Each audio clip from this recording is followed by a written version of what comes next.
SLBC tunnel నుంచి మరో మృతదేహాన్ని రెస్క్యూ సిబ్బంది వెలికితీశారు. మృతుడిని TBM machine engineer Manoj Kumar గా గుర్తించారు. లోకో ట్రాక్ సమీపంలో రెస్క్యూ సిబ్బంది ఇతడి మృతదేహాన్ని గుర్తించారు. దీంతో ఉదయం 3 గంటల నుంచి 11:30 గంటల వరకు తవ్వకాలు చేపట్టారు. దాదాపు 8:30 గంటలు నాన్ స్టాప్ ఆపరేషన్ తర్వాత మృతదేహం లభ్యమైంది. ఘటనా స్థలం నుంచి మృతదేహాన్ని లోకో ట్రైన్ ద్వారా బయటకు తీసుకొచ్చిన సిబ్బంది మృతదేహాన్ని నాగర్ కర్నూల్ జనరల్ ఆసుపత్రికి పోస్ట్ మార్టం నిమిత్తం తరలించారు.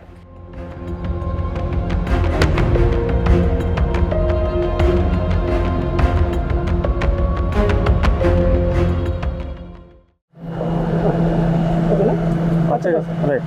సో ఈరోజు ఎస్ఎల్బీసీ టన్నెల్ రెస్క్యూ ఆపరేషన్లో భాగంగా రెండవ మృతదేహాన్ని మనం ఐడెంటిఫై చేయడం జరిగింది. సో ఈ మృతదేహం టెంటేటివ్గా మనకి ఉన్న ఇన్ఫర్మేషన్ ప్రకారం మనోజ్ కుమార్ అని చెప్పేసి ఐడెంటిఫై చేయడం జరిగింది.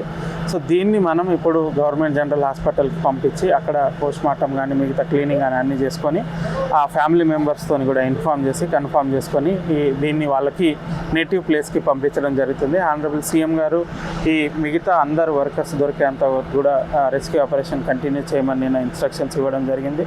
అదేవిధంగా ఏదైతే ఫ్యామిలీ మెంబర్స్ ఇందులో ట్రాప్ అయి ఉన్నారో స్టక్ అయి ఉన్నారో వాళ్ళందరికీ కూడా ఎక్స్గ్రేషియా కింద 25 lakhs ఆల్రెడీ ఫస్ట్ వచ్చిన ఫ్యామిలీకి ఇవ్వడం జరిగింది. ఈ ఫ్యామిలీకి కూడా 25 lakhs ఎక్స్గ్రేషియా ఇవ్వడం జరుగుతుంది. సో అందరినీ ఐడెంటిఫై చేసి వాళ్ళకి సపోర్ట్గా ఒక 25 lakhs ఎక్స్గ్రేషియా కూడా మనం ఇవ్వడం జరుగుతుంది. సో ఈరోజు మనం రెండవ మృతదేహాన్ని తీసుకున్నాము. మొదటి రోజుతో పోల్చుకుంటే మనకి ఈరోజు చాలా వరకు 4 ఎక్స్కవేటర్స్ పనిచేస్తున్నాయి. డీవాటరింగ్ సమస్య అనేది లేదు. సో కాబట్టి ఇంకా ఫాస్ట్ ఫేస్లో ఈ ఎక్స్కవేటర్స్ని యూజ్ చేసేసి ఎక్సెప్ట్ లాస్ట్ 30 meters తప్పితే మిగతా మొత్తం కూడా మనము డెబ్రీస్ రిమూవల్ చేసి ఈ మిగతా ఎవరైతే ఉన్నారో వాళ్ళందరికీ కూడా సర్చ్ ఆపరేషన్ కంటిన్యూ అవుతుంటుంది. మొత్తం ఇప్పుడు మనం ఎక్కడైతే 13.6లో ఎక్కడైతే లోకో ఉందో అక్కడ నుంచి మనం లాస్ట్ 30 meters దాకా డెబ్రీస్ రిమూవల్ అయ్యేంత వరకు కూడా మనం ఈ రెస్క్యూ ఆపరేషన్ని కంటిన్యూ చేయడం జరుగుతుంది. అది అయిపోయిన తర్వాత will take GSI opinions. Last 30 metersలో ఎట్లా ప్రొసీడ్ అవ్వాలి, ఎట్లా చేయాలి అనేది జిఎస్ఐ ఒపీనియన్ తీసుకొని ఆ ప్రకంగా ఫర్దర్గా ప్రొసీడ్ చేస్తాము. బట్ మనం అందరినీ దొరకబట్టే వరకు కూడా రెస్క్యూ ఆపరేషన్ కంటిన్యూ చేయాలి. వాళ్ళందరికీ కూడా 25 lakhs పర్ ఫ్యామిలీకి కూడా ఇవ్వాలని కూడా ఆనరబుల్ సీఎం గారు ఇన్స్ట్రక్షన్స్ ఇవ్వడం జరిగింది. ఇది మనకి ఈ లోకో స్ట్రక్అప్ అయి ఉంది. మనకు లోపల పోయే లోకో ఒకటి స్ట్రక్అప్ అయి ఉంది. సో ఆ లోకో లోపల మనకి ఈ రెండవ డెడ్ బాడీ అనేది దొరకడం జరిగింది. ఆ చుట్టుపక్కల కూడా ఇంకా రెస్క్యూ కంటిన్యూ అవుతుంది. సో అందరూ దొరికేంత వరకు కూడా లాస్ట్ వరకు కూడా మనం మొత్తం ఇప్పుడు డెబ్రీస్ రిమూవ్ చేస్తున్నాము. అదంతా రిమూవ్ చేయడం జరుగుతుంది. మనోజ్ కుమార్ ఉత్తరప్రదేశ్ రాష్ట్రంలోని ఉన్నావ్ జిల్లా బంగర్ మావ్ గ్రామానికి చెందిన వాసిగా గుర్తించారు. ఎన్నో ఏళ్ల నుంచి మనోజ్ జేపీ అసోసియేట్స్ లో ఇంజనీర్ గా పనిచేస్తున్నారు. ఆయన కుటుంబానికి రాష్ట్ర ప్రభుత్వం తరఫున 25 లక్షల పరిహారం అందజేయనున్నట్లు తెలుస్తోంది. పోస్ట్ మార్టం అనంతరం మృతదేహాన్ని ప్రత్యేక వాహనంలో మనోజ్ స్వగ్రామానికి తరలించనున్నారు.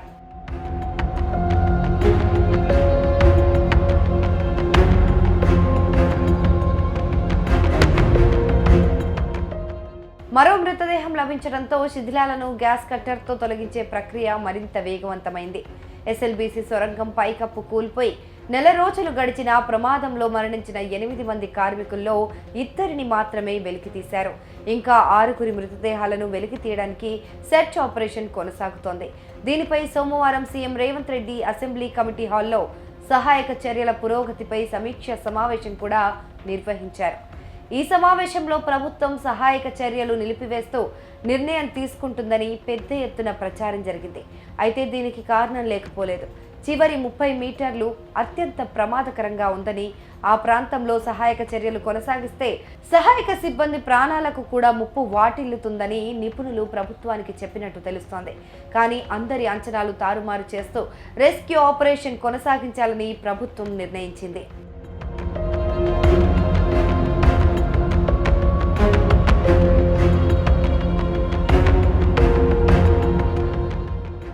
ఇక సొరంగం కుప్పకూలిన D1, D2 ప్రదేశాల్లో సహాయక సిబ్బంది రాళ్లు, టీబీఎం విడిభాగాలను ప్లాస్మా కట్టర్తో కట్ చేసి బయటకు తెస్తున్నారు. మట్టి, రాళ్ల దిబ్బలు, బురద పూడిక, ఉబికి వస్తున్న నీటిని మోటార్ల ద్వారా బయటికి పంపిస్తున్నారు. ఇక ఎస్ఎల్బీసీ పైకప్పు కూలి ప్రమాదం జరిగిన 14వ కిలోమీటర్ వద్ద గాలి వెలుతురు తక్కువగా ఉండటంతో సహాయక చర్యలు చేపట్టడం సంక్లిష్టంగా మారింది. ఈ క్రమంలో విద్యుత్ వెంటిలేషన్ పనులను సిబ్బంది పునరుద్ధరిస్తున్నారు.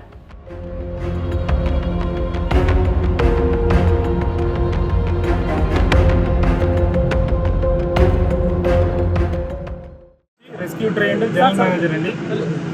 సో ఇక్కడ మీకు తెలుసు, అంతకుముందు మనకు ఒక పర్సన్ D2 దగ్గర మనం తీసాము. దాని తర్వాత D1 దగ్గర కూడా మనకు డాగ్స్ ఆనవాళ్ళు స్మెల్ చూపిస్తే అక్కడ కూడా మొత్తం D1 to D2 మొత్తం తీసాము, కానీ అక్కడ దొరకలేదు. కానీ మొత్తానికి బెల్ట్ నుంచి D2 వరకు 253 మీటర్లు కంపల్సరీ తీయాల్సిందే అని Arvind sir, additional chief secretary గారు పట్టుదలగా ఉన్నారు. మమ్మల్ని కూడా ఎంకరేజ్ చేస్తూ మాకు ఒక దిశని చూపిస్తూ అన్ని ఏజెన్సీస్ NDRF, SDRF, హైడ్రా, తర్వాత GSI, అట్లాగే డిస్ట్రిక్ట్ అడ్మినిస్ట్రేషన్ అందరం కూడా కలిసి ఈ యొక్క 253 మీటర్స్ క్లియర్ చేయాలనే ప్రయత్నంలో ఉన్నాము. నిన్న చీఫ్ మినిస్టర్ గారు కూడా మీటింగ్ పెట్టి కంపల్సరీ అన్నీ మనం తీయాల్సిందే, అవసరమైతే international experts, national experts, central government అంతా హెల్ప్ తీసుకొని ఇది కంపల్సరీ మనం తీయాల్సిందే అని చెప్పారు. ఆ దిశలోనే మా ప్రయత్నం భాగంలో నిన్న మనకు ఇవాళ తెల్లారి 3 వరకు మనకు కొంత వాసన తగిలిందండి. వాసన తగిలినప్పుడు మరి అక్కడ తీయాలంటే జాగ్రత్తగా తీయాలి, సంపలు పట్టుకు అట్లా పెట్టి ఇట్లా జాగ్రత్తగా తీసేయాలి. కాబట్టి ఎక్స్పర్ట్ టీము, డాక్టర్స్ హెల్ప్ కూడా తీసుకొని పొద్దున మనము 10ంటికి నిన్నందరూ మీటింగ్ వెళ్ళారు కాబట్టి అలా పొద్దున 10ంటికి పని మొదలు పెట్టామండి. పనిని మొదలుపెట్టి మనం సెకండ్ పర్సన్ని బయటకు తీసుకొచ్చామండి. ప్రమాదం జరిగిన ప్రాంతంలో 30 మీటర్లు అత్యంత ప్రమాదకరమైన జోన్గా అధికారులు గుర్తించారు. ఇక్కడ national geological survey of India NDRF నిపుణుల నివేదిక ప్రకారం రెస్క్యూ ఆపరేషన్ కొనసాగించేందుకు ప్రభుత్వం నిర్ణయించింది. ఇందుకోసం ఎక్స్పర్ట్స్ కమిటీని కూడా నియమించి వారి సూచనలు, సలహాల మేరకే పనులు కొనసాగించనున్నారు. కేరళ క్యాడువర్ డాగ్స్ గుర్తించిన D1, D2 ప్రదేశాల్లో చేపడుతున్న సహాయక చర్యలకు TBM భాగాలు అడుగడుగునా అడ్డు వస్తున్నాయి. అదేవిధంగా సొరంగం తవ్వకాలకు mini Hitachi, conveyor belt, dewatering పైపులు కూడా అడ్డుపడుతున్నాయి. సింగరేణి, NDRF, SDRF, దక్షిణ మధ్య railway, Hydraa, rat hole miners, army బృందాలు నిర్విరామంగా శ్రమిస్తున్నా ఫలితం లేకుండా పోయింది. ఇలా 30 రోజులు గడిచిన తర్వాత కూడా పరిస్థితుల్లో ఎలాంటి మార్పు రాలేదు. పైగా సహాయక చర్యలకు సానుకూల వాతావరణం అయితే అసలే లేదు. దీంతో మిగిలిన వారు ఎప్పుడు లభిస్తారన్నది ప్రస్తుతానికైతే ప్రశ్నార్థకమే.